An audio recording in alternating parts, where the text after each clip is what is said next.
Yes, students, how are you? Now, question number 2. This is a solved problem, page number 27. Last time we have finished all the trial balance posting. Now, today we are going to start the adjustment of posting, and we can complete this problem today. Now, first of all, there is no any hidden adjustment. So now adjustment number first, stock in hand was valued 58,000 on 31st March 2019. Mean the partner name is Silpa and Katerina. Both have partners and they are doing the business, and they have a given a trial balance, and we have posted all the trial balance item last lecture. Now today's lecture is what is the stock? What is the meaning of stock in hand? Means the stock which is unused, unsold. That is we call as a stock in hand. And you know very well the adjustment we have a two effect. So for that purpose, first effect of stock in hand we are writing in the trading account credit side, and second effect we are writing to the balance sheet asset sides. So we have right here trading account, then we can write profit and loss account, and mini balance sheet we are writing here now.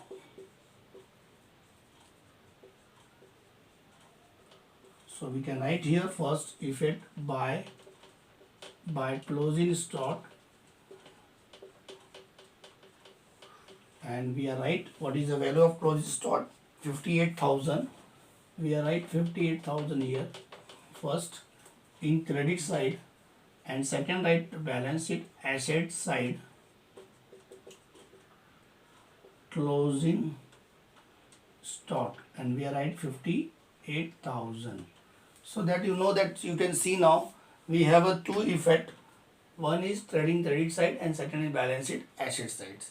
So as ये हम लोग ने closing stock का adjustment 11 में भी पढ़ा था, 12 में भी पढ़ रहे हैं, और हमेशा आपको यहीं पे लिखना है. Next adjustment is outstanding royalty, outstanding of royalty.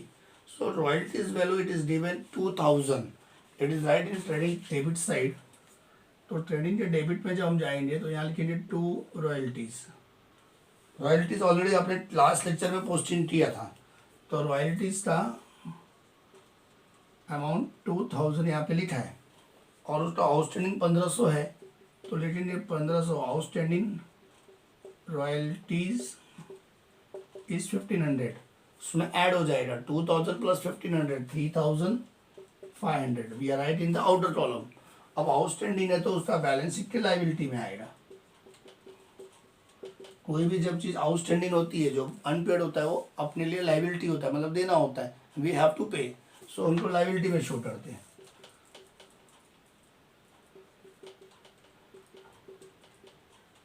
Outstanding royalties and value is how much it is 1500. And then after wages, now wages how much it is 3000. तो 3000 का wages आपको यहाँ पे है, और wages में ऑलरेडी 3000 आपने पोस्टिंग किया हुआ है, उसमें प्लस आउटस्टैंडिंग wages उसका वैल्यू कितना है 800. सो 3800 आपको यहाँ पे लिखना है. सेकेंड इफेक्ट आपका वहीं पे आएगा लायबिलिटी में, और 800 जितना प्लस किया उतना ही आपको यहाँ पे लिखना है. तो 27 पेज नंबर पे सेकेंड प्रॉब्लम के दो एडजस्टमेंट मैंने आपको बता दिए. Now next adjustment is salary paid in advance to staff. Advance में पेड किया मतलब प्रीपेड हुआ. नाउ सैलरी आपका प्रॉफिट लॉस के डेबिट में आएगा, तो आपके प्रॉफिट लॉस के डेबिट में सैलरी आपने कितना शो किया था last time. Salary it is given 5000. तो 5000 आपका तो ये लास्ट लेक्चर में लिखा हुआ था. अभी एडजस्टमेंट ऐसे सॉल्व करेंगे. 2000 एडवांस है, तो right advance salary. Advance salary लिख सकते हो, प्रीपेड सैलरी लिख सकते हो, एंड वैल्यू इज 2000. जब एडवांस होता है तो माइनस हो जाता है, कम हो जाता है, माइनस हो जाता है. तो 5 में से 2 गया, कितना बचा 3000. और दूसरा इफेक्ट एसेट्स में आएगा, प्रीपेड या एडवांस सैलरी. और जितना 2000 माइनस किया वही 2000 आपको यहाँ पे लिखना है, एक्स्ट्रा लिखने की ज़रूरत नहीं है। बहुत बच्चे 3000 लिखते हैं तो ड्रॉन हो जाता है, जितना माइनस किया उतना ही आपको आउटर कॉलम में बैलेंस शीट के एसेट में सेकंड इफेक्ट बताना है। नेक्स्ट है create provision for bad debt 1000 and already is 3% on debtors. ये बढ़िया एडजस्टमेंट्स है। इसके लिए मैं थोड़ा सा रफ करके आपको फिर से बताता हूँ। ये फोर्थ एडजस्टमेंट,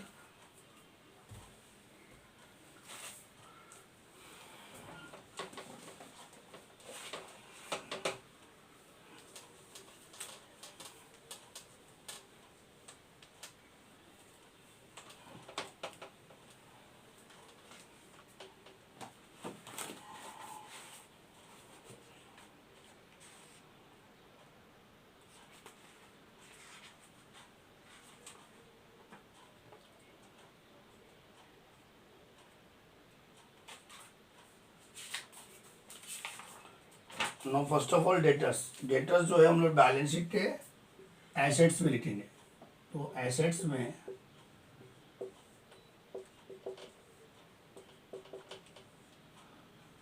सन्ड्री डेटर्स, तो debtors is how much it is 40,000, तो 40,000 आपका यहाँ पे लिखा हुआ है।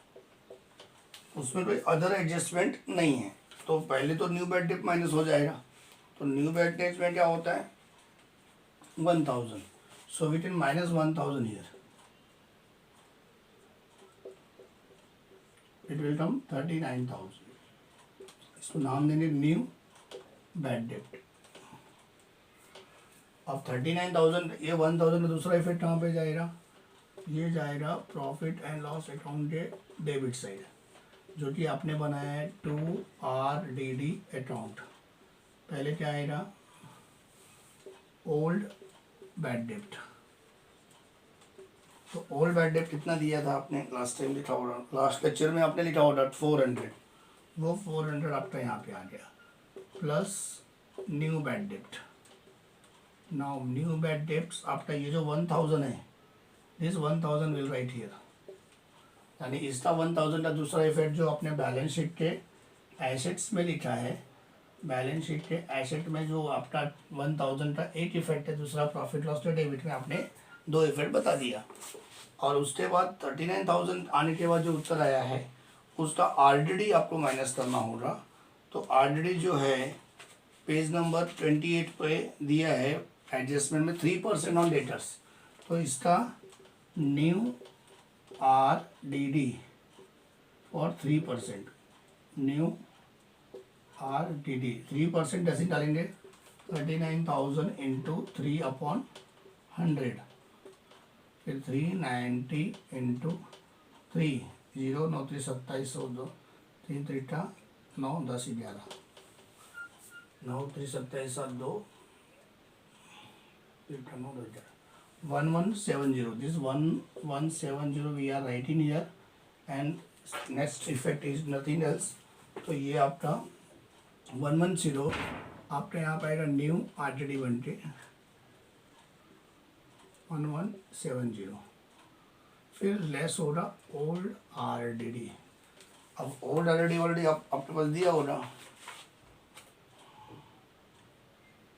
1000, और इसको करेंगे तो 10,0752। अब इसमें से माइनस किया तो 1570, ये आपका आउटर कॉलम में आएगा, ये आपका इनर कॉलम में आएगा। This is one effect, this second effect. और इसको माइनस करेंगे तो 0 9 में 7 गया 2, बचा 8 में से 1 गया 7, फिर इसके बाद 8 में से 1 गया 7, 37720, 37830 आएगा, सॉरी 37830, ये आपका फाइनल उत्तर है। और प्रॉफिट लॉस का जो मैंने आपको बताया था 1570, ये आपका राइट आंसर है। तो इस तरह से आपका ये फोर्थ एडजस्टमेंट मैंने आपको बता दिया। और last adjustment depression land and building. तो अपने पास लैंड एंड बिल्डिंग कितना अमाउंट लिखा है लास्ट टाइम आपने, तो land and building is amount is 37,800, वो आपने यहाँ पे लिखा है। उसमें लेस डिप्रिशिएशन करेंगे हम लोग, डिप्रिशिएशन का कितना एडजस्टमेंट दिया है 5%। तो अभी सबसे पहले क्या होगा कि आपको 37,800 पे 5% डालना होगा। पहले 10% डाल लेते हैं हम लोग। चलो 10% आएगा 3780, तो उसका आधा, तो 3 का आधा कितना हो जाएगा 1500, और 780 का आधा।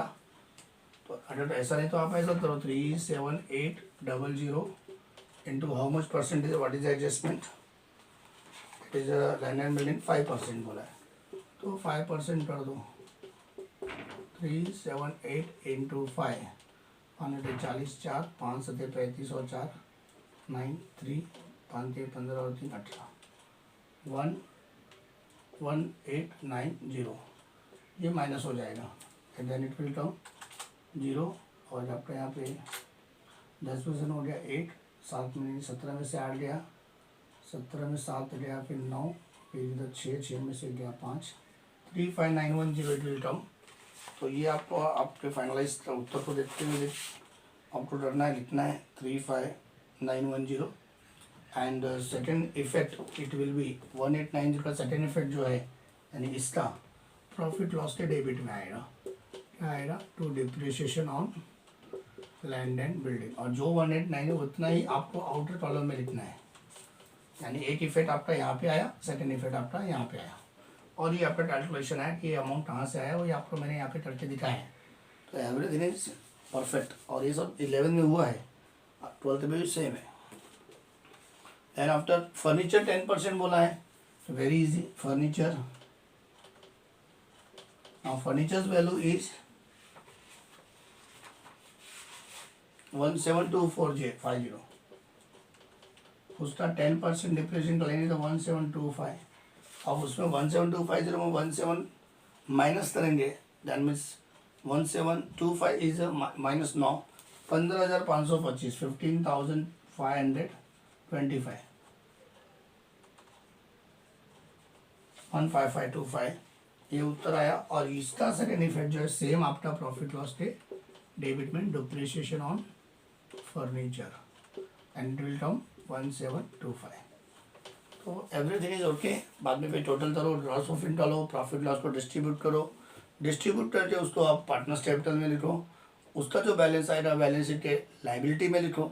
इस तरह से पूरा व्यू करने के बाद आपका ये टैली हो जाएगा। तो नेक्स्ट लेक्चर में हम लोग न्यू प्रॉब्लम सॉल्व करेंगे। तब तक के लिए घर पे रहो, एडमिशन्स लो, फीस भरो और पढ़ाई करो। Thank you very much.